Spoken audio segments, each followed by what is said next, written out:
बिस्मिल्लाहिर्रहमानिर्रहीम। मैं मोहम्मद शहीन आप लोगों के लिए एक बहुत ही खूबसूरत तोहफ़ा लेके आया हूँ। उससे पहले अस्सलाम वालेकुम। होप कि आप सब अल्लाह के फजल और करम से बिल्कुल ठीक होंगे। मैं कैफ 2 स्टूडेंट के लिए जो इस वक्त टैक्स का पेपर देने वाले हैं इस करंट अटेम्प्ट में, उनके लिए एक सेल टैक्स का न्यूमेरिकल फॉर्मेट का एक बहुत ही खूबसूरत और बहुत ही उम्दा गिफ्ट लेके आया हूँ, जिससे आपको बहुत ज़्यादा फ़ायदा होगा। पहले तो मैं मेंशन कर दूँ कि ये इसमें सबसे ज़्यादा फ़ायदा उन स्टूडेंट को होगा जो कि न्यू हैं, क्योंकि सेल टैक्स की बहुत सारी प्रोविजंस हैं जो आपस में मिक्सअप हो जाती हैं और हमें न्यूमेरिकल में क्वेश्चन को समझने में और डाटा पुट करने में बहुत ज़्यादा मिस्टेक होती है। अक्सर औकात मैं आप लोगों को ये चीज़ बता दूं कि सेल टैक्स का जो डाटा होता है, मतलब कि न्यूमेरिकल्स का, वो तकरीबन 70 to 80% क्वेश्चन में ही होता है गिवन के, और क्वेश्चन हमारा बिना कैलकुलेशन किए हमारा बहुत सारा सॉल्व हो चुका होता है। 70% हमारा सॉल्व हो जाता है अगर हम जस्ट डाटा को रेलिवेंट जगह पर पुट कर दें, तो हमारा बहुत सारा क्वेश्चन, तकरीबन 50 से अबव क्वेश्चन तो हमारा ऐसे ही सॉल्व हो जाता है। बाकी कुछ चीज़ें रह जाती हैं कैलकुलेशन की, और कुछ चीज़ें मतलब जैसे कि अनरजिस्टर्ड पे फर्दर टैक्स लगाना, ये वाली चीज़ें, मतलब जो एक जगह से दूसरी जगह पे जो डाटा ट्रांसफ़र होता है फॉर्मेट में, उसकी चीज़ें रह जाती हैं। तो तकरीबन इंशाल्लाह इंशाल्लाह आज हम सारा, मैं आप लोगों के साथ ये चीज़ें डिस्कस करूँगा कि कैसे एक सेल टैक्स का न्यूमेरिकल फॉर्मेट बनाना है और कैसे मतलब इन चीज़ों को लेके चलना है और न्यूमेरिकल को कैसे सॉल्व करना है। लेकिन सबसे पहले मैं आप लोगों को ये चीज़ बता दूं कि सेल टैक्स का न्यूमेरिकल मिनिमम 10 और मैक्सिमम 15 टू 20 मार्क्स का आ सकता है। और दूसरी बात ये है कि सेल टैक्स में आपने मतलब कि बहुत सारी प्रोविजंस हैं जिसको आप याद कर लेते हैं, लेकिन जब न्यूमेरिकल करने बैठते हैं तो बहुत सारी मिस्टेक आ जाती हैं स्टूडेंट को। कुछ की प्रोविजन मिक्सअप हो जाती हैं, कुछ को अंडरस्टैंड नहीं करना आ रहा होता, कुछ 6 टैक्स पीरियड लेके बैठ जाते हैं, कुछ मतलब बहुत सारी प्रॉब्लम्स हैं स्टूडेंट्स की, जो कि मुझे अक्सर औकात स्टूडेंट मैसेज भी करते रहते हैं। तो मैं अभी चुप था, मैंने किसी को जवाब नहीं सही तरह से दे पा रहा था, क्योंकि मैं चाह रहा था कोई ऐसा फॉर्मेट हो जिससे सारे स्टूडेंट जो हैं वो आसानी से, अगर किसी को समझ आ रही है रिवीजन की कैसे कंसेप्चुअली बेस सॉल्व करना है तो तब, अगर किसी ने क्रैम भी करना है इस फॉर्मेट को तब, के मतलब ये है कि न्यूमेरिकल के नंबर आसानी से निकल सके। तो हर टीचर की अप्रोच एक अपनी होती है कि जिसमें कुछ टीचर्स इनपुट टैक्स, जैसे कि ये आपके सामने शो हो रहा है, कैलकुलेशन ऑफ इनपुट टैक्स, ये सबसे पहले करते हैं और फिर करते हैं आउटपुट टैक्स। ओ छुप गया आउटपुट टैक्स, एक मिनट मुझे इसको नीचे करने दें थोड़ा सा।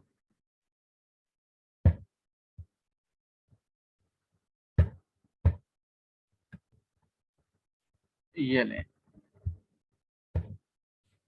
ये आउटपुट टैक्स की कैलकुलेशन होती है सेकंड, फिर ये करते हैं। और तीसरे नंबर पर जो टीचर्स का, अक्सर टीचर्स की अप्रोच है कि वो फिर सेल टैक्स पेएबल और रिफंडेबल निकाल रहे होते हैं। और ये भी किसी हद तक ये चीज़ ठीक भी है कि जो न्यू स्टूडेंट है उनको बहुत सारी चीज़ें ऐसी हैं जो पता नहीं होती, इस वजह से वो मिस्टेक के चांस और भी कम हो जाते हैं अगर आप इस वे से चलते हैं। मतलब फर्स्ट इनपुट, सेकंड आप आउटपुट, थर्ड आप इसको पेएबल फॉर्मेट आप रख लेते हैं जो मेन होता है, जो कि टैक्स एग्जामिनर ने चीज़ पूछी होती है। और इसके अलावा एक और चीज़ होती है, इसकी वर्किंग में ही होती है। असल में इनपुट आउटपुट और ये जो मैं चीज़ शो करने वाला हूँ, ये एक वर्किंग है, ये वाली अपॉर्चनमेंट N1 मतलब नोट 1, ये भी एक वर्किंग है। तो एक ये चीज़ होती है, ये आपने जब सेल टैक्स पेएबल और रिफंडेबल सेल टैक्स की लाइबिलिटी वगैरह निकाल रहे होना है, तो तब ये चीज़ आपने मतलब ये वर्किंग करनी है। सबसे पहले तो मैं ये आपको चीज़ बता दूं कि सेल टैक्स का जो न्यूमेरिकल सॉल्व करना है ना आपने, वो आपका ये एक ना बहुत एक आर्ट है कि मतलब किस, चाहे आपने सेल टैक्स का न्यूमेरिकल सॉल्व करना, चाहे आपने FAR 1 का क्वेश्चन हो, मतलब जितने भी न्यूमेरिकल्स के क्वेश्चन हो किसी भी पेपर के, उसको कैसे सॉल्व करना है आज मैं आपको उसका ट्रिक बताता हूँ। सबसे पहले हम कलर चूज कर लें। चले,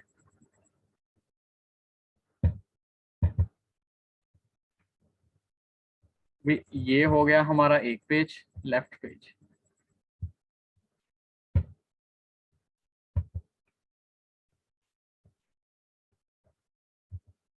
ये हो गया हमारा राइट पेज।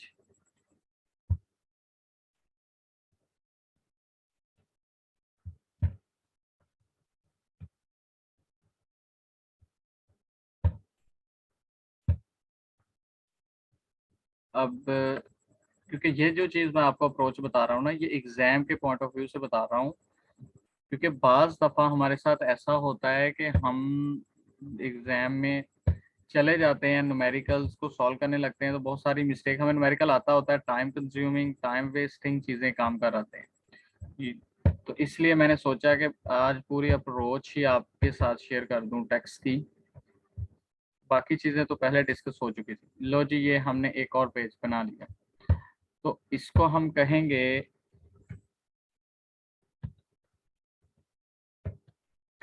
Left page.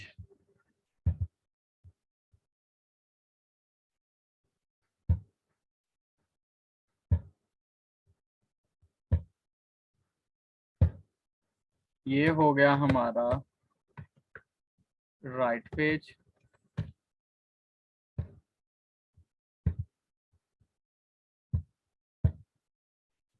और सेम इसी तरह ये हमारा हो गया लेफ्ट पेज। इसी तरह हो गया ये हमारा राइट पेज। अभी ये चीज हर जगह पे बार बार मुझे ये पेज क्यों बनाने पड़े कि हमारे एग्जाम में क्या होता है, हम क्वेश्चन सॉल्व कर रहे हैं, क्या कैसे सॉल्व कर रहे हैं, हम सॉल्व करते करते यहाँ तक आ गए, मतलब कि ये पूरा पेज हमारा भर गया है और हमने यहाँ पे क्वेश्चन को खत्म कर दिया। अब हमारा नेक्स्ट पेज है राइट। हमने देखा है कि क्वेश्चन हैवी ड्यूटी है, मिनिमम जब 10 मार्क्स का क्वेश्चन हो तो तब हमने ये चीज अप्रोच अपनानी है न्यूमेरिकल करते हुए। अगर शॉर्ट न्यूमेरिकल हो तो वो एक पेज पर आता है कि मतलब कि वर्किंग शो कर दो और ऊपर आप क्वेश्चन का मेन जो पूछ रहा है वो चीज शो कर दो। लेकिन अब क्या करना है, हमने हैवी ड्यूटी न्यूमेरिकल करना है, तो उसमें अगर आप यहाँ से क्वेश्चन स्टार्ट करना शुरू कर दो तो आप वर्किंग यहाँ पे ले जाओगे।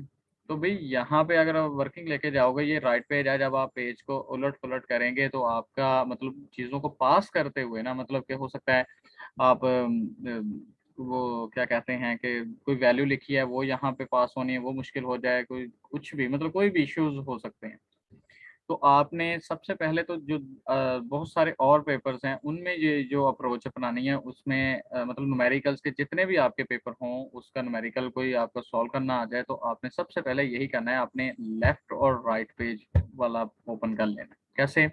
आपका राइट पेज अभी खाली पूरा पड़ा है, आपने लेफ्ट पेज पे ये देखें सारा मतलब कि ये भर दिया लिख के, राइट पेज खाली पड़ा है, इसको छोड़ देना, इसको खाली छोड़ देना। ये बाद में भी हम मतलब सॉल्व कर सकेंगे। इसमें कोई और क्वेश्चन ऐसा होगा जो एक ही पेज पे हमें लग रहा होगा सॉल्व हो जाएगा, वो एक ही पेज पे के हिसाब से हम सॉल्व कर देंगे। हमने क्या करना है, हमने इसको मतलब कि राइट पेज पे न्यूमेरिकल को मतलब कि जो चीज़ एग्जामिनर ने पूछी है वो यहाँ पे मेंशन कर देनी है, ये जहाँ पे मैं ये चीज़ें कर रहा हूँ, और जो हमने वर्किंग वगैरह शो करनी है वो हमने यहाँ पे कर दें, यहाँ पे वर्किंग हो जाएगी हमारी। ठीक है, यहाँ पे हमारी वर्किंग हो जाएगी।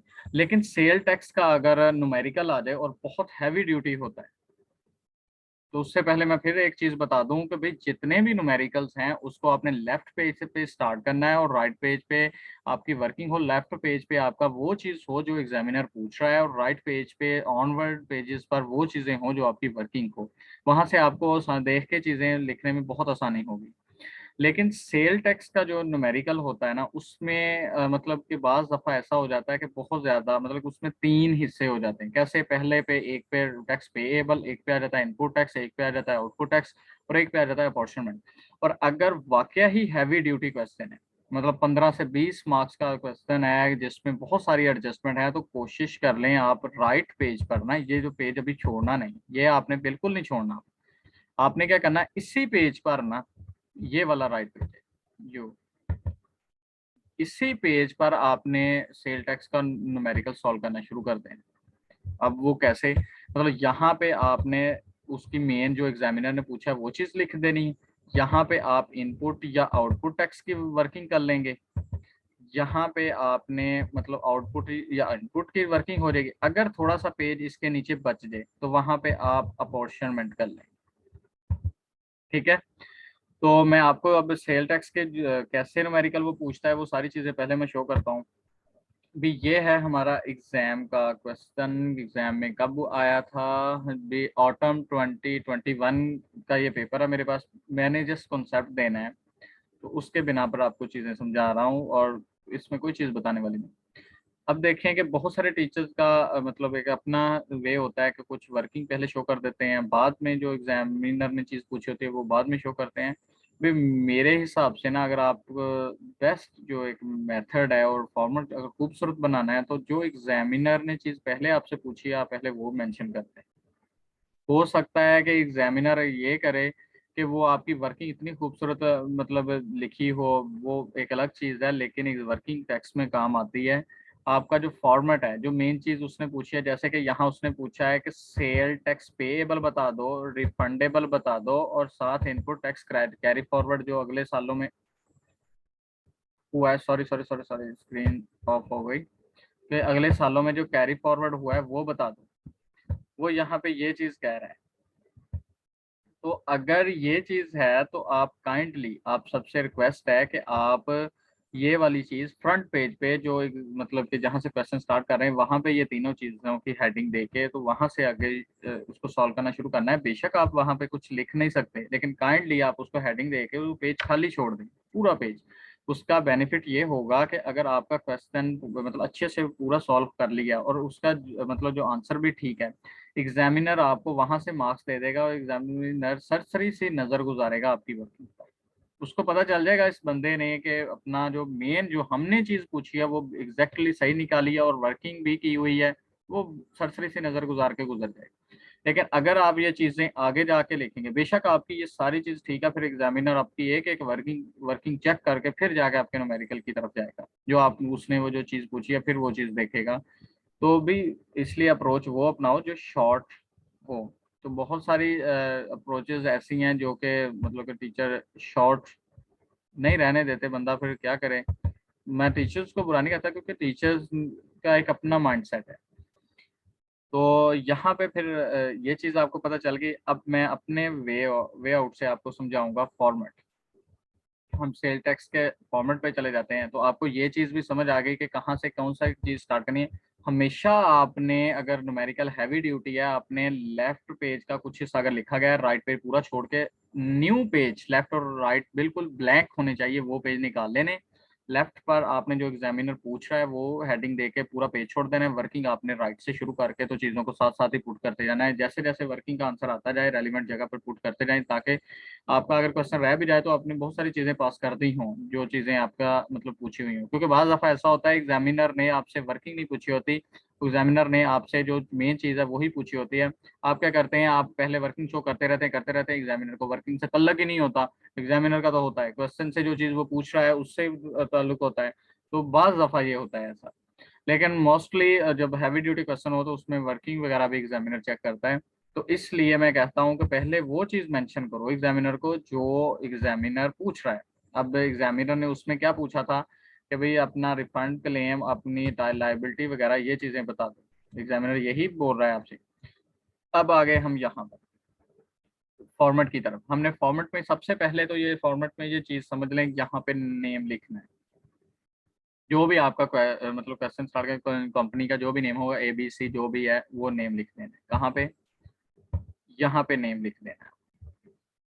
उसके बाद आपने क्या करना है, कम्यूटेशन ऑफ सेल्स टैक्स। अब ये देखें पेएबल आ गया, इसके बाद ये रिफंडेबल भी आ गया। और अगर आप मतलब कि कैरी फॉरवर्ड कुछ करना चाह रहे हैं, अगर उसने पूछा है कैरी फॉरवर्ड तो वो जरूर होप कि वो हो रहा होगा, तो यहाँ आपने लिख देना है कैरी फॉरवर्ड। ठीक है। अब फॉर द टैक्स पीरियड जो भी आपका मंथ हो वो आपने मेंशन कर देना है। ठीक है। अब नीचे आ जाए थोड़ा सा आगे। अक्सर क्योंकि हमारा सेल टैक्स के फॉर्मेट में आपने न्यूमेरिकल्स में टीचर्स ने भी ये चीज़ बताई है कि हमने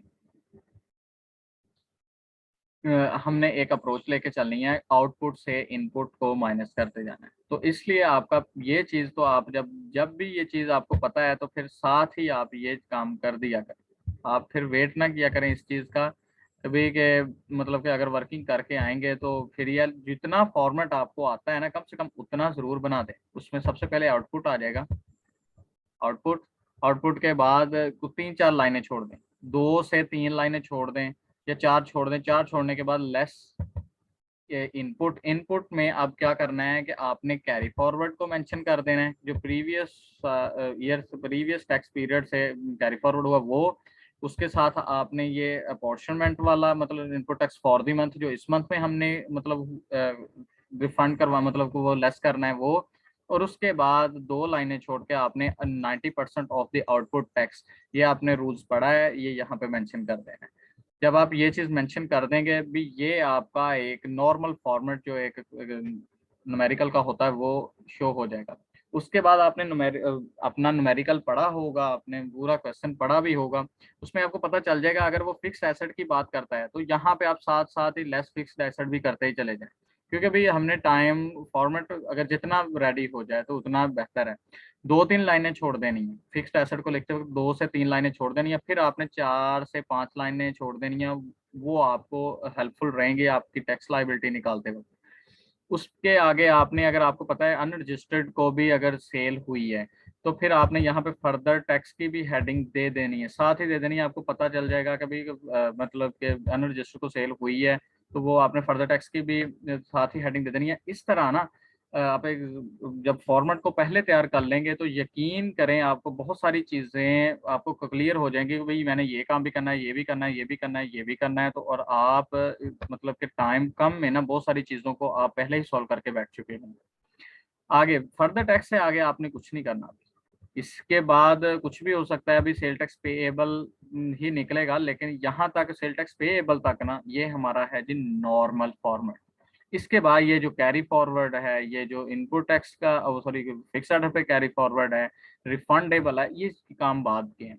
और वो क्यों बाद के हैं, क्योंकि मैंने इसमें कुछ ना पास पेपर्स को देखते हुए कुछ चीजें एग्जामिन की हैं, और वो क्या है वो मैं आपको बता दूंगा। इसके बाद आपने आ जाना है अपने, पहले देख लेना है आपने सप्लाईज किया या परचेज किया, आपने अपना मतलब 2 पेज पे अलहदा अलहदा देख लेना है कि ज्यादा मतलब अगर हैवी ड्यूटी क्वेश्चन है तो 2 पेज पूरे पूरे पूरे छोड़ देने हैं आपने, उस पे एक पे लिख लेना है कैलकुलेशंस ऑफ इनपुट टैक्स, जैसे कि यहाँ पे लिखी है, ये चेक कर सकते हैं कैलकुलेशंस ऑफ इनपुट टैक्स। इसके बाद अगला आ जाएगा आपका कैलकुलेशंस ऑफ आउटपुट टैक्स। तो इनमें एक और चीज याद रखनी है, आपने एक ही चीज लिखनी है, वैल्यू ऑफ सप्लाई और ग्रॉस अमाउंट। ग्रॉस अमाउंट जो वर्ड है ये आप इंटरनेट पे अगर उनके रिटर्न चेक करें जहाँ पे उन्होंने सेल टैक्स चार्ज किया होता है एफबीआर की, तो वहां पे ग्रॉस अमाउंट लिखा आएगा। उसके बाद सेल्स टैक्स अमाउंट मतलब कि कितनी आपने अमाउंट पे करनी गवर्नमेंट को, वो यहाँ पे आ जाएगी, मतलब कि कितनी अमाउंट सेल टैक्स की निकली है। यहाँ पे और वर्ड आना था लेकिन मैं वो मिस्टेकली मिस हो गया। यहाँ आप सेल टैक्स अमाउंट यहाँ पे मेंशन करेंगे, यहाँ टैक्सेबल अमाउंट मेंशन करेंगे, इसलिए मैंने ये दो दो चीजें लिखी हैं कि भाई बहुत सारे टीचर्स का मतलब मुख्तलिफ वे में लिखते हैं, तो इसलिए मैंने कहा कि स्टूडेंट को मिस्टेक ना हो ये चीजें पढ़ने में। आगे सेल टैक्स आ जाएगा या परसेंटेज कि कितनी सेल टैक्स के परसेंटेज लगेगी। तो इसमें जो जो चीज इनपुट से फॉल कर इनपुट में जा रही तो वो इनपुट में लिखते जाएं, जो जो चीज आउटपुट में जा रही तो वो आउटपुट में लिखते जाएं, क्योंकि आपको इसलिए नहीं मुश्किल होगी कि मैंने सारे का सारा फॉर्मेट बना दिया हुआ है ऑलरेडी, किस पे 17% चार्ज होना है, किस पे इनएडमिसिबल है, किस पे एग्जाम्प्ट है, किस पे जीरो रेटेड है, मतलब मैंने हर चीज क्लियर कर दी है। और इसमें एक चीज आपने मद्देनजर रखनी है और वो क्या है कि इंपोर्ट ऑफ रॉ मटेरियल, ये चीज जरा चेक करें। ये हमारे कोर्स का हिस्सा नहीं है, लेकिन अगर वो रॉ मटेरियल की इंपोर्ट दे दे तो हमने नॉर्मली 17% पे टैक्स को चार्ज करना है। अगर वो कह देता है एक्सक्लूसिव ऑफ इंपोर्ट पे हमने कोई टैक्स देना होता है जो 20% होता है, अगर वो कह देता है कि एक्सक्लूसिव ऑफ इंपोर्ट टैक्स, मतलब उसमें आपको वो कस्टम ड्यूटी 20% अलहदा से मेंशन कर देता है, तो भी फिर आपने इसको मतलब 20% जो उसकी वैल्यू है इंपोर्ट की उसको पहले 20% करना है, करने के बाद फिर आपने 17% करना है अगर वो क्वेश्चन में मेंशन करता है, अदरवाइज ये हमारे सिलेबस का पार्ट नहीं है, ये वाला टैक्स मतलब इंपोर्ट पे जो हम टैक्स दे रहे हैं ये वाला हमारे सिलेबस का पार्ट नहीं है। हमने इसको नॉर्मली क्वेश्चन में यही अज्यूम कर लेना है कि भाई ये हमने ऑलरेडी पे कर दिया हुआ टैक्स और हमने जैसे इस पे 17% लगाना है, और ये हम हाँ इनपुट की निकाल रहे हैं। उसके बाद आगे जो चीज़ें आ जाती हैं, मतलब मैंने पिछले जितने भी पास पेपर्स हैं, तो काफ़ी सारे पास पेपर्स को स्टडी करके मैंने जितनी पॉसिबल एडजस्टमेंट थी, उसके बाद एक दो टीचर्स के मैंने फॉर्मेट उठा के उसमें जितनी पॉसिबल एडजस्टमेंट थी, तो मैंने एक फुल एंड फाइनल मैंने एक फॉर्मेट तैयार किया है, वो जस्ट आप सबके लिए। उसके बाद ये सारी चीज़ें आप देख सकते हैं, मैंने हर चीज़ लिखी हुई है। ये यूटिलिटी बिल्स के केस में ये चीज़ आपने याद रखनी है कि इसमें टैक्स गिवन होता है बिल पे, ये देखिए, ठीक है। उसके इसके अलावा मतलब कि सारे जैसे payment of invoice in cash अगर एक्सीड 50,000 हो तो वो सारी चीज़ें मतलब क्या ना, आपको बहुत आसानी होगी ये फॉर्मेट पढ़ने में। इसके बाद चीज़ें जैसे जैसे वे आउट मैंने बनाए हुए हैं, आप यकीन करें इसको, अगर किसी स्टूडेंट को एडजस्टमेंट नहीं समझ आई वो आप क्रैम कर लें, तो आपको फिर भी टैक्स का पेपर के जो न्यूमेरिकल है ना सेल टैक्स का, वो 80 to 90% क्लियर हो जाएगा। उसके बाद ये जो नोट 1 है, ये सी है, ये जस्ट आपको समझाने के लिए मैंने मेंशन कर दिए हुए हैं, और कलरफुल इसलिए किए हुए हैं कि इनका मतलब आगे भी कलरफुल होगा, तो आपको पता रहेगा कि कौन सी चीज़ कहाँ पे फॉल कर रही है, कि आपको मतलब बार बार आप क्वेश्चन नहीं पूछेंगे आपने ये चीज़ कैसे उठा ली, वो चीज़ कैसे उठा ली। भाई ये फॉर्मेट का एक मेथड है कि यहाँ से ये चीज़ें आसानी से आप उठा लेंगे, तो आपको फॉर्मेट में मतलब दोबारा दोबारा ढूंढ के कैलकुलेट करके नहीं लिखनी पड़ेंगी, तो ये चीज़ें ऑलरेडी लिखी होंगी। ये C1 नोट जो भी है इसको दफा अभी कर दें, तो ये आपने सारी सप्लाईज का मतलब टैक्स निकाल के यहाँ पे आ जाती है हमारी नॉर्मल परचेज, जो हमने जस्ट परचेज किया, कॉमन इनपुट टैक्स, कोई खास नहीं। कॉमन के बाद आ जाता है हमारा फिक्स्ड। फिक्स्ड को आपने 3-4 लाइनें छोड़ के लिखना है। यहाँ पे हमारी ये टोटल सप्लाईज आ गई ये वाली, और ये हमारा टोटली आ गई, हमारा टैक्स आ गया, यहाँ पे हमारी टोटल सप्लाईज आ गई। ये चीज़ें आगे अपॉर्चनमेंट में काम आनी है, और इसमें सिर्फ जो जितनी चीज़ अपॉर्चनमेंट में काम आएगी वो जस्ट और जस्ट ये चीज़ है, ये वाली, ये वाली। वो मेरे मुंह काफ़ी हो गई। तो उसके बाद फिर हमारी जो नेक्स्ट है ये वाली, हमारे फिक्स्ड एसेट की जो अपॉर्चनमेंट में चीज़ काम आएगी वो जस्ट ये है। इसलिए मैंने इसको ब्लू कलर से हाईलाइट पहले ही कर दिया कि आपको पढ़ने में मुश्किल ना हो। हाँ, फिर ये 3-4 लाइनें छोड़ के आपने इनपुट टैक्स फिक्स्ड एसेट का भी लिख देना है। उसके बाद आ जाती है जी हमारा total input tax. Total input tax ये इसलिए मैंने बोल्ड किया हुआ है, ये भी में भी काम आ जाए आगे, चले देख लेते हैं कहाँ काम आएगा। तो भी ये हमारा टोटल इनपुट टैक्स निकल आया। तो नेक्स्ट अब हम चले जाते हैं आउटपुट टैक्स में। आउटपुट टैक्स में हमने मतलब सेम ऊपर वाली ये हेडिंग वही है। आपने सेल रजिस्टर्ड पर्सन को कर दी, अनरजिस्टर्ड पर्सन को, अनरजिस्टर्ड कॉटेज इंडस्ट्री को मतलब वो 17% पे होती रहेगी। अक्सर केस में आपको ये मिस्टेक नजर आएगी, अभी कॉटेज इंडस्ट्री में तो एग्जाम्प्ट होता है, तो भाई ये अनरजिस्टर्ड पर्सन की बात हो रही है, ठीक है। अनरजिस्टर्ड पर्सन जो भी हो ना, उसको सेल करते वक्त आपने उसको स्टार कर लेना है। और स्टार क्यों करना है, मैंने ये नीचे लाइन लिखी हुई है, आपको पता चल जानी चाहिए। तो उसके बाद आ जाती है, हाँ इधर एक चीज आपने याद रखनी, कोशिश करना है अगर पॉसिबल है, टाइम नहीं वेस्ट करना। ये ना हो कि वो ढूंढ ढूंढ के 17% वाला टैक्स आप एक साइड पे करते जाए, नहीं। अगर तो मिसाल के तौर पे जैसे ये 3 वैल्यू पहले आ गए, इसमें 17% का मतलब के टैक्स चार्ज होना, तो आप चाहें तो ये वाला जो एक एडमिसिबल है ना टैक्स, एक एडमिसिबल टैक्स जो है, इसको आप यहाँ से उठाएं, ये लास्ट पे रख लें, फ्री सैंपल से नीचे रख लें, ये बाकी सारे 17% के टैक्स हैं, ये चेक कर सकते हैं। ये देखो, ये देखो, ये देखो, ये हो गया पूरा 17%। मतलब के अगर तो ये केस आ जाए इसमें मतलब एग्जाम्प्ट और जो जीरो रेटेड है एक्सपोर्ट्स जो है, ये तो हमेशा ही अलग रहेंगे ना, क्योंकि ये नीचे रहेंगे। अगर कोई ऐसा टैक्स जो इनएडमिसिबल है, अगर वो इसके दरमियान में नहीं आ रहा, जस्ट 17% की सेल्स हो रही है, तो आपने क्या करना है, आपने इसमें वैल्यू ऑफ सप्लाई लिखते जाना है। आपको भी दिखा देता हूँ, इस वाले में वैल्यू ऑफ सप्लाई लिखते जाना है, और साथ आपने क्या करना है, इस वाले में आपने मतलब कि आप रेलिवेंट टैक्स भी लिखते जाना है इस वाले में।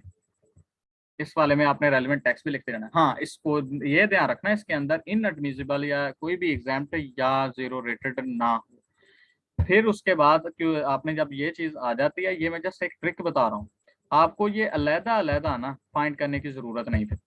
अगर आपका एक जैसा टैक्स आ रहा है, मतलब 17% का ही सारा आ गया, उसमें ना एडमिसिबल हो, ना आपका उसमें जीरो रेटेड हो, ना आपका उसमें एग्जाम्प्ट हो, तो जहां पर 17% का खत्म हो जाए उसके नीचे लगाएं लाइन, यहाँ से आ जाएंगी टोटल सप्लाई।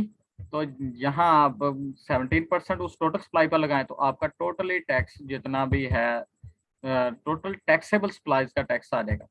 और ये सारा आपको अलग अलग फाइंड फिर करने की जरूरत नहीं। लेकिन अगर उसके अंदर कोई एडमिसिबल आ रही है, इन एडमिसिबल, तो यकीन करें फिर आपको सारे का सारा अलहदा अलहदा फाइंड करके, जैसे कि ये मैंने cross x x x x x लिखा हुआ है टैक्सेबल अमाउंट के वाले इधर, ये देखिए आपको दिखा देता हूँ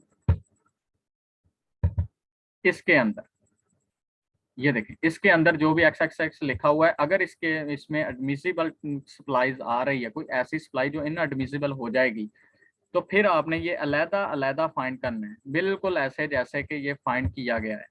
ये चेक कर सकते हैं, ये देखिए।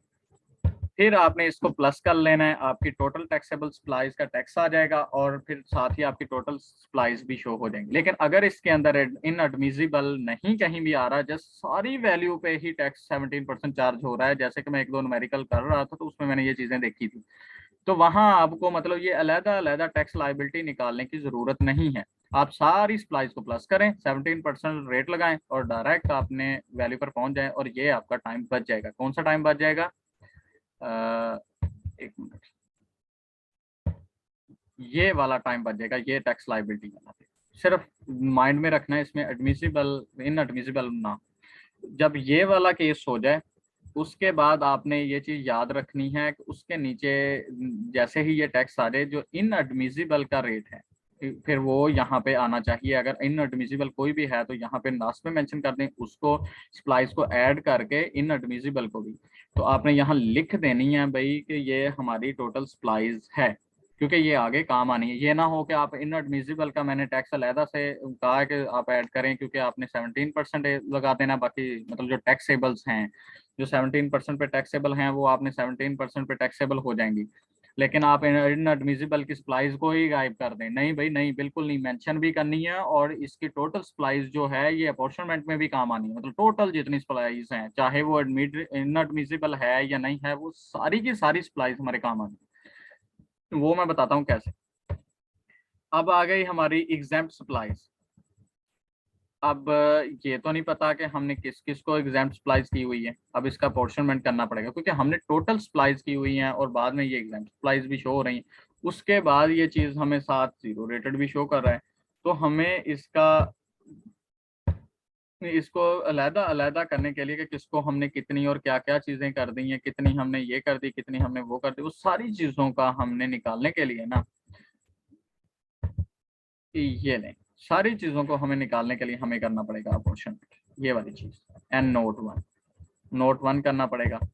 लेकिन यहाँ पे आपने मतलब टोटल सप्लाईज लिखी जाएंगी, ये टोटल सप्लाईज हैं, इसमें आपकी एग्जाम्प्ट भी है, इसमें आपकी जीरो रेटेड भी है, इसमें आपकी इनएडमिसिबल भी है। यहाँ पे टोटल आ गई, यहाँ पे टैक्स लाइबिलिटी आ गई, और ये कौन सी वाली होगी? यही वाली दोबारा यहाँ आ जाएगी, क्योंकि एग्जाम्प्ट पे कोई टैक्स नहीं, जीरो रेटेड पे कोई टैक्स नहीं।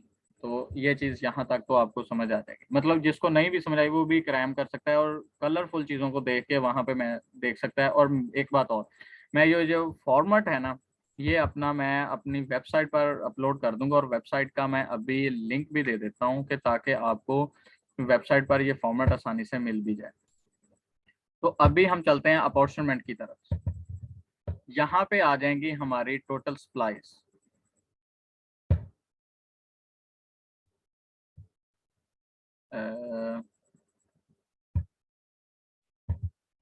हाँ जी, यहाँ पे हमारी total supplies, net taxable supplies, मैंने कहा था ना सेल्स रिटर्न को भी स्टार कर लें, वो इसलिए कहा था कि अगर आपकी जो टैक्सेबल जितनी भी सप्लाईज है, टैक्सेबल सप्लाईज कौन सी है, मैं टैक्सेबल सप्लाईज आपके सामने शो कर दूं ताकि आपको ढूंढने में कोई मुश्किल पेश ना आए। भाई ये जो है हमने यहाँ पे लिखी इतना लिया है कि शायद आपको नजर आए ही ना, ये ये taxable supply, total taxable supplies, ये एक्स एक्स एक्स एक्स। अब इसका कलर देख लें, यहाँ पर भी इसका कलर हमने देखना, यहाँ पर भी देख लें, ये देखें ई वाले फोल्डर में ये भी सेम है, ठीक है। इसलिए टैक्सेबल सप्लाईज यहाँ पे आने से पहले उसको उसने कहा जी नेट लिखना है, ये नेट, नेट वाला जब वर्ड आ ही चुका है तो फिर हमने टैक्सेबल सप्लाईज को नीचे एक लाइन छोड़ी होनी, वहां पे लिख के माइनस सेल्स रिटर्न कर देनी है, साथ ही वर्किंग शो हो जाएगी और यहाँ पे हमारी नेट आ जाएगी। इसी तरह जीरो रेटेड सप्लाईज भी वहां से ले आनी है, उसको भी नेट सेल्स रिटर्न कर देनी है, सेल रिटर्न वैल्यू एक ही रहेगी, जो उसने रिटर्न की हुई है तो वो यहाँ पे ये हो जाएगी। और हो सकता है कि वो चेंज करे भी, कैसे, वो कहते हैं जी ये जीरो रेटेड रिटर्न हुई है, वो मेंशन कर दे ये फलां रिटर्न हुई है, मतलब अगर वो मेंशन कर दे तो, वरना ओवरऑल क्वेश्चन में सेल रिटर्न एक ही रहेगी जो आउटपुट के नीचे मेंशन की हुई होगी। यहाँ पे एग्जाम्पल मतलब ये सारी वैल्यूज लिख लेनी है और जितनी टोटल सप्लाईज हैं, ये आप कहेंगे ये टोटल सप्लाईज क्या सीन है, ये वाला, ये टोटल सप्लाईज की वैल्यू कहाँ से आएगी, ये मैं अभी आपको दिखा देता हूँ। ये टोटल सप्लाईज की वैल्यू यहाँ से आएगी, ये वाला, ये टोटल वर्ड लिखा है नोट 1, ये ग्रीन कलर में एक्स एक्स और बी वाला मैंने वर्ड लिखा हुआ है, ये है जी टोटल सप्लाई। और ये टोटल सप्लाई यहाँ पे ये देखें, यहाँ पे आ जाएगी, यहाँ पे, ठीक है। जब ये मतलब कि टोटल सप्लाईज कहाँ, सॉरी कहाँ पे आ जाएगी टोटल सप्लाई, यहाँ पे, ठीक है। अब आपने इसको जब टोटल सप्लाईज का भी आपको समझ आ गई तो सॉरी सॉरी सॉरी सॉरी यहाँ पे नहीं, यहाँ हमें टोटल सप्लाई आएगी तो क्योंकि ये टैक्सेबल सप्लाई की बात कर रहा है, वो टोटल टैक्सेबल सप्लाईज हमारी यहाँ पे आ जाएंगी, जो टोटल सप्लाईज हैं वो यहाँ पे आ जाएंगी। तो हमने अब इसको अपॉर्चनमेंट कैसे कैसे करना है, तो वो आप ये वाले फॉर्मूला से, ये नीचे लिखा हुआ है, आप आसानी से इसको पढ़ें, पढ़ के सॉल्व करके देखें, इंशाल्लाह कोई मुश्किल नहीं होगी।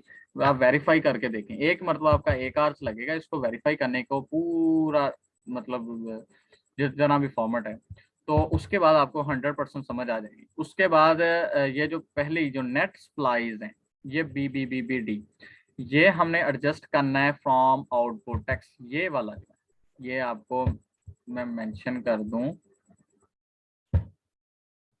ये वाला जो सीन है ना, ये वाला, ये हमने अपॉर्चनमेंट करना है कहाँ पर, अब आपको पता चल जाएगा कि कहाँ कौन सा वाला टैक्स ऐसा है जो मतलब कि मेन फॉर्मेट में जाएगा। इसमें ये लिखा हुआ है input tax for the month note 1 step 4, ये वाला, ये वो वाला आना है, कौन से वाला, ये जो कह रहा है बी बी डी वाला, एडजस्ट फ्रॉम आउटपुट टैक्स, इसलिए मैंने नीचे लिख भी दी है, ये वहां पे चले जाएगा, फिर बाकी की कैलकुलेशन हायर ऑफ उनमें से निकाल के तो वो सारा काम कर लेना है। उसके बाद ये वाला रिफंड चले जाना है, और ये कहाँ पे जाएगा रिफंड, जो जीरो रेटेड है ये रिफंड हो जाएगा। रिफंड कहाँ पे है, अब आपको पता चल जाएगा भाई, रिफंड का केस यहाँ पे आएगा, ये देखें सबसे एंड पे रिफंड हम कर रहे हैं, ये देखें sale tax refund if any, ये रिफंड हो जाएगा। उसके बाद आ जाएगा एक और टैक्स होगा, वो होगा वेस्ट नॉट क्लेम, जो कि एग्जैम्प्ट सप्लाईज का है, ना हम पे टैक्स डालते हैं ना हम उस पर हमारा कोई टैक्स मतलब हमें कोई क्लेम मिलेगा उस पर, ये चीज हो जाती है। उसके बाद मतलब कि बाकी जो चीजें हैं अब इस मेन फॉर्मेट में है, थोड़ी सी जो समझाने वाली हैं भाई। अगर यहाँ पे आपने मतलब कि आपका जो इनपुट टैक्स आया है, अगर तो आ गया है माइनस में या प्लस में भी अगर आ जाता है इनपुट टैक्स, मतलब कि इनपुट टैक्स फिक्स एसेट से पहले पहले अगर आपने अपॉर्चनमेंट मतलब कि माइनस कर दिया है आउटपुट टैक्स से इनपुट टैक्स फिक्स्ड एसेट से पहले पहले, तो अगर तो वो प्लस में आता है तो तब भी ठीक है। अगर इनपुट टैक्स फिक्स्ड एसेट का उसमें से माइनस करके अगर तो वैल्यू रह जाती है माइनस में, तो फिर आपने ये जो है ना इफ ये सेल टैक्स पेएबल से नीचे कोई ये जो पेनल्टी है, ये आपने किस वक्त ऐड करनी है, अगर value input tax fix asset की माइनस करके पॉजिटिव रह जाती है तो तब आपने यहीं पे ये पेनल्टी कोई है, डिफॉल्ट चार्जेस है, फाइन फाइन है, तो यहाँ पे माइनस कर देनी है। और अगर वे वैल्यू माइनस में आती है, मतलब कि इनपुट टैक्स हमने फिक्स एसेट का माइनस किया और हमारा ज्यादा कैरी फॉरवर्ड ज्यादा बन गया इनपुट टैक्स और हमारा आउटपुट टैक्स खत्म हो गया है, तो हमें ये चीज़ मतलब नेक्स्ट फॉल कर देगी, फिर हमारा माइनस में आएगी। तो जब माइनस में होगा तो फिर हमने ये जो penalty, default sir charges, fine है, ये हमने रिफंडेबल क्लेम से माइनस करना है। ये मैंने रेड लाइन में मेंशन भी किया हो। और ये क्यों करना है, ये आप अपनी बुक को ओपन करें, वहाँ पे सारी चीज़ डिटेल से लिखी हुई है। और मतलब कि किस किस से कैसे कैसे के रिफंड क्लेम, अगर मतलब कि हमारा कोई गवर्नमेंट की तरफ रहता है तो वो कैसे कैसे हो सकती है। हमें अगर कोई रिफंड मिल रहा है तो हमें वहां से हमने ये रिफंड क्लेम करना है। और अगर हमारा ऊपर ही मतलब टैक्स पॉजिटिव है, अब टैक्स हमने पे करना ही करना है, तो फिर उनके साथ ही ये डिफॉल्ट सरचार्जेस, इस तरह की चीजें मतलब गवर्नमेंट को साथ ही पे कर दें। लेकिन एक बात याद रखनी, अगर आपका यहाँ पे आ जाता है माइनस टैक्स, यहाँ पे टैक्स माइनस आ जाता है, कहाँ पे, यहाँ पर, मतलब टैक्स पेएबल जो है हमारा माइनस आ जाता है, तो इसका हरगिज ये नहीं करना कि आप फर्दर टैक्स निकालें और उसको भी उसके अंदर ही प्लस माइनस करके तो फिर उसका जवाब निकालें, फिर आगे उसको सॉल्व करें। बिल्कुल नहीं, बिल्कुल नहीं। आपने फर्दर टैक्स को अलहदा से लिख देना है, टैक्स पेएबल वैसे का वैसे लिखा रहने देना है। बाकी चीजें कौन से, अगर ये कैरी फॉरवर्ड जो सेल्स का है, ये आपने मतलब कि अगर कोई कैरी फॉरवर्ड हो रहा है वो कैसे निकलेगा, ए माइनस बी से निकल आएगा, अगर कोई है तो वो हो जाएगा। और अगर कोई फिक्स एसेट पे कैरी फॉरवर्ड हो रहा है तो वो यहाँ पे निकल आएगा, यहाँ पे। और अगर कोई रिफंडेबल है तो वो यहाँ पे मेंशन हो जाएगा। ये सारा फॉर्मेट मैंने मतलब कि जितना पॉसिबल था मैंने समझा दिया। होप कि आपको ये चीज़ अच्छे से क्लियर हो चुकी होगी। और अगर आपको कोई चीज़ कोई नहीं भी क्लियर हुई तो मैं यहाँ पे अपना नंबर मेंशन कर देता हूँ, जिससे ये है कि आप अच्छे से समझ सकेंगे और अगर कोई क्वेश्चन है तो आप कर सकेंगे। 1 मिनट प्लीज। यहाँ पे तो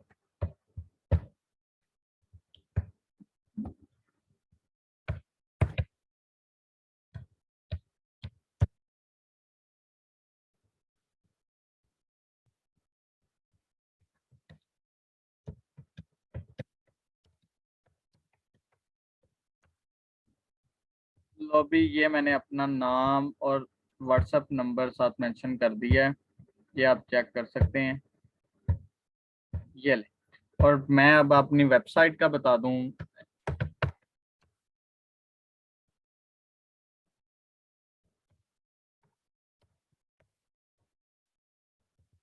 कि ये आपने सर्च कर लेना है।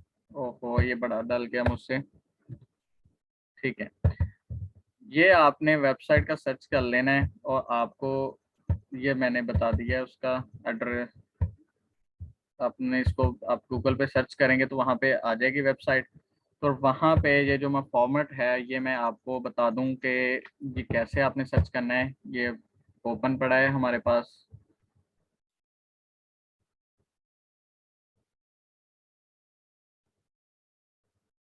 एक मिनट, ये देखिए।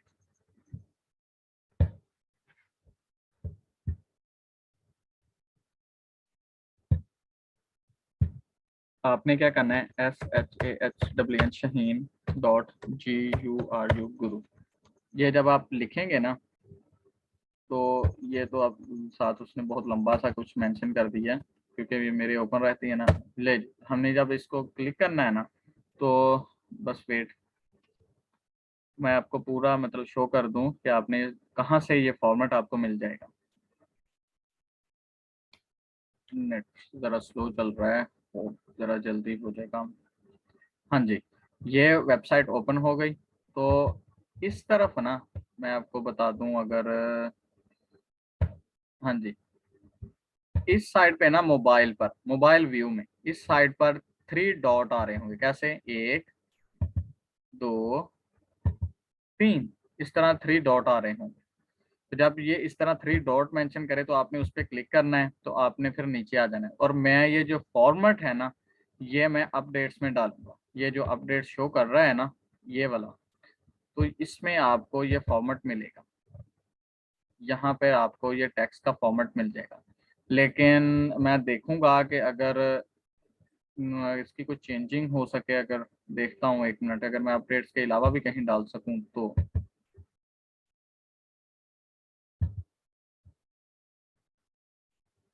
चले, मैं इस तरह का, हाँ जी, इंशाल्लाह मैं अपडेट्स में ना इसका एक फॉर्मेट डाल दूंगा। तो जो कि आपके लिए हेल्पफुल रहेगा, और मैं अपने मतलब के स्टेटस पर भी लगा दूंगा और उसके साथ मैं ग्रुप्स में भी शेयर कर दूंगा।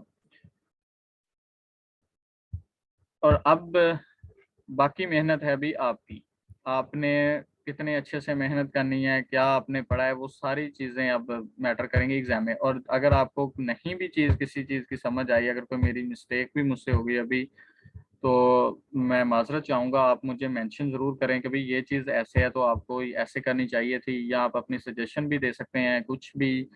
उसके अलावा अगर न्यूमेरिकल की भी कहीं पे समझ नहीं आ रही, कोई एडजस्टमेंट नहीं आपसे इसमें ऐड हो रही इस फॉर्मेट में, तो वो भी आप मुझे ज़रूर बताएं, क्योंकि इस तरह मुझे चीज़ों का पता चल जाएगा भाई ये चीज़ यहाँ पे एक्सेप्शन में है या ये चीज़ ऐसे है। वैसे मैंने अपनी तरफ से पूरी कोशिश की है कि इसमें कोई कमी पेशी रह ना जाए। सो मैं आप लोगों से अब इजाज़त चाहूँगा। अल्लाह हाफिज़।